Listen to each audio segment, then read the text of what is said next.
Hello friends, welcome to my channel Jayashree's foodie kitchen recipe. तर आजची आपली रेसिपी आहे आपण नाशिकचा फेमस उलटा वडापाव बनवलेला आहे। इथे आपण बटाटे उकडून घेतलेले 5 बटाटे मोठ्या साईजचे आणि साल काढून त्यांना कुस्करून घेतलेले, म्हणजे बारीक करून घेतले। आणि भाजीत आपल्याला आता काय आपण वाटण टाकणार आहोत। इथे हिरव्या मिरच्या घेतलेल्या आपण, तिखट आणि पोपटी आणि जिरं घेतलेलं 1 चमचा, लसूण घेतलेला 1 कांडी आणि कढीपत्ता आणि आलं, हे सगळं आपल्याला आता वाटून घ्यायचं आहे। आणि आपलं आता वाटण तयार झालं आहे। आता फोडणी देऊया। इथे आपण आता कढई ठेवली, त्याच्यात सगळ्यात आधी तेल टाकून घेऊया।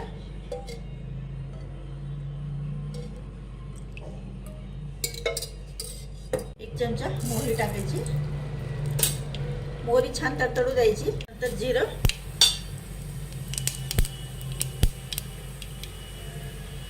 कढीपत्ता, हे जे आपण वाटण करून घेतले ते टाकूया।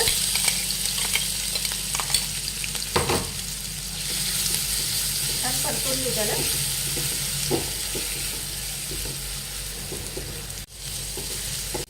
छान परतून घ्यायचं याला। आता याच्यात आपण हळद टाकूया, अर्धा चम्मच हळद, थोडीशी चटणी, अर्धा चमचा मसाला, अर्धा चमचा चटणी आणि अर्धा चमचा मसाला आपण टाकून घेतलाय। आता आपण हे बटाटे उकडून घेतलेले टाकून घेऊया।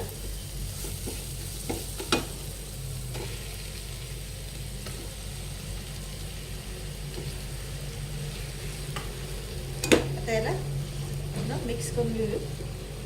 आता त्याच्यात टेस्टनुसार मीठ टाकून घ्यायचं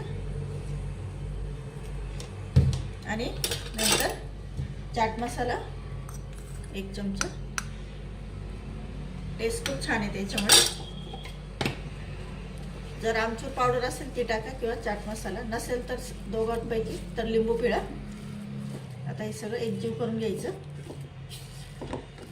आता त्याच्यात कोथिंबीर टाकून घेऊया, खूप सारी कोथिंबीर। आता पुन्हा एकजीव करून घेऊया।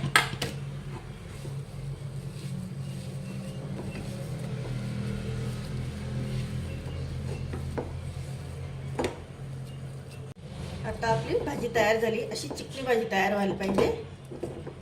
आता आपण बॅटर भिजवून घेऊया। इथे आपण 4 वाटी हरभरा डाळीचे पीठ घेतलेले, त्याच्यात आता टेस्टनुसार मीठ टाकून घ्यायचं, 1 आणि अर्धा। नंतर हळद टाकली आपण आणि थोडासा सोडा। आता हे सगळं मिक्स करून घ्यायचं आणि भिजवून घ्यायचं आपल्याला। बॅटर हे जास्त पातळ नाही करायचं आपल्याला, जास्त पातळ झालं ना मग ते पावला चिपकत नाही तळताना।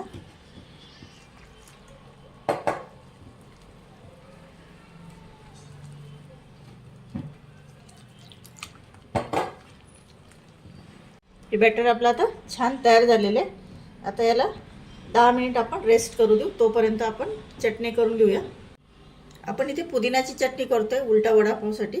तर इथे आपण 3-4 पोपटी मिरच्या घेतलेल्या आहे, अर्धी जुडी पुदिना घेतलेला आहे, निवडून स्वच्छ धुवून घेतला आहे, आणि कोथिंबीर पण घेतलेलं आहे भरपूर। तर सगळ्यात आधी आपल्याला हे वाटण करून घ्यायचं आहे।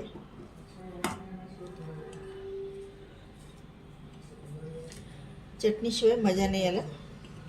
आता मीठ टाकायचं, नंतर अर्धा चमचा जिरं टाकायचं, टेस्ट खूप छान येते। आणि चटणी काळी पडू नये म्हणून काय करायचं, दही टाकायचं, आणि दही नसल्यास लिंबू पिळा। आता हे सगळं आपण वाटण करून घेऊया। आता आपली चटणी वाटून तयार झाली, तुम्ही बघू शकता कलर किती सुंदर आलेला आहे चटणीला। आता आपण याच्यासोबत लाल चटणी बनवून घेऊया। त्याच्यासोबत आपण लाल चटणी बनवतोय, त्याच्यासाठी आपण लसूण घेतलेला आहे, जिरं, नंतर चटणी टाकूया, 2 चमचे चटणी आणि मीठ। आणि हे आता एकदा आपण वाटण करून घेऊया बिना पाण्याचं। त्याच्यात थोडंसं पाणी टाकूया आणि मग पुन्हा एकदा वाटण करू. हे बघा आपली लाल चटणी तयार झालेली आहे. ही चटणी तुम्ही भाकरीवर खाऊन बघा, खूप भन्नाट लागते मस्तपैकी. बाजरीची भाकरीबरोबर किंवा कळण्याची भाकरी आमच्या ग्रामीण भागात असते. तर ज्वारी आणि उडीदच्या भाकरीवर आम्ही ही चटणी बनवतो. खूपच टेस्टी लागते, अगदी अफलातून चव असते याची. आता उलटा वडापाव करण्यासाठी आपलं हे बॅटर भिजून तयार आहे. नंतर दोघं चटणी तयार आहे आणि आपली भाजी तयार आहे. आता याचं आपण गोल गोल असं टिक्कीसारखं करून घ्यायचं आहे. हे बघा. आणि नंतर आता पाव कापून घेऊया आपण. पाव आधी आपल्याला आतून असा कापून घ्यायचा आहे, मध्ये पूर्ण नाही कापायचा. आणि नंतर चटणी लावायची आपल्याला.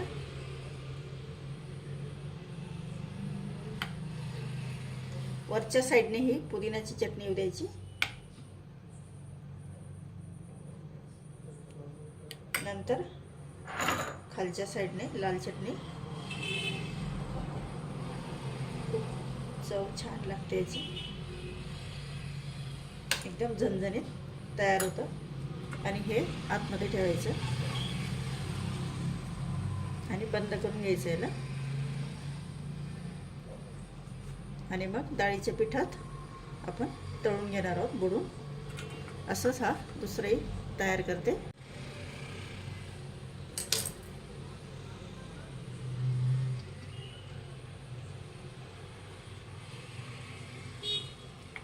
वडापावमध्ये काय करतो ना आपण, ही जी भाजी असते ना याचं आपण डायरेक्ट डाळीच्या पिठात आपण तळून घेतो. पण उलटा वडापावमध्ये काय असतं ना, तर याला आपण तळलेला नाही वडा ठेवत, मध्ये टिक्कीसारखं स्टफ मध्ये भरायचं याला. हे बघा असं तयार होतं. आता हे बॅटर एकदा असं पुन्हा मिक्स करून घ्यायचं आपण. आणि आता त्याच्यात हा वडा कसा बुडवायचा बघा. चारी बाजू पण बुडवून घ्यायचं आणि खालची वरची साईड. तेल आपण तापवायला ठेवले. आता तेलात टाकूया.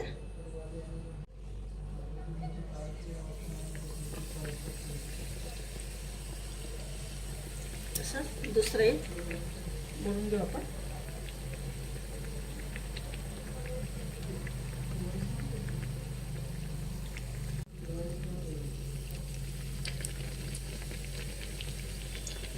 त्याला मीडियम गॅसवर तळू द्यायचं. तर त्याला पलट करायचा.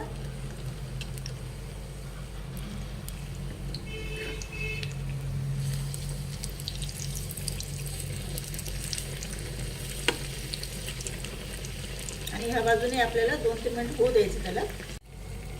दोघं साईडने छान मस्त तळून घ्यायचे. हे बघा टाऊन फुगलेले आपले उलटा वडापाव.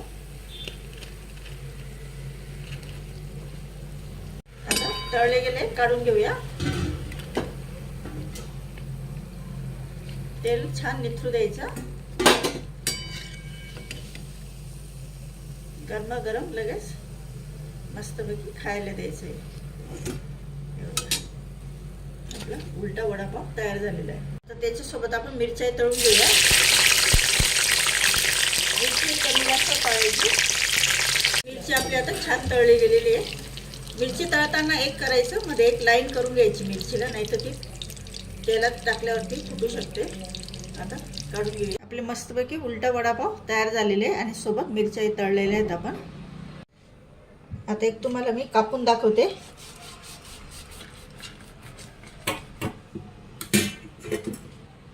हे बघा किती सुंदर वडापाव, उलटा वडापाव आपला तयार झालेला आहे. तुम्ही बघू शकता.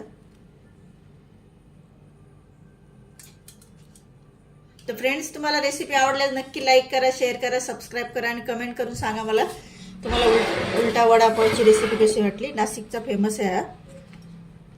आणि सोबत मिरची. आणि जास्तीत जास्त शेअर करा ही रेसिपी. तुम्ही वेळात वेळ काढून माझ्या रेसिपी बघतात त्याच्याबद्दल मनापासून धन्यवाद. Thank you for watching my video.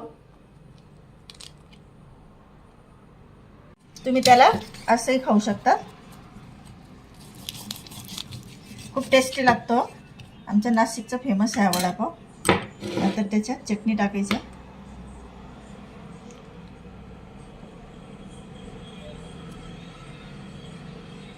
आणि ही गोड आंबट चटणी. तर तुम्ही हा वडा उलटा वडापाव असाही खाऊ शकतात.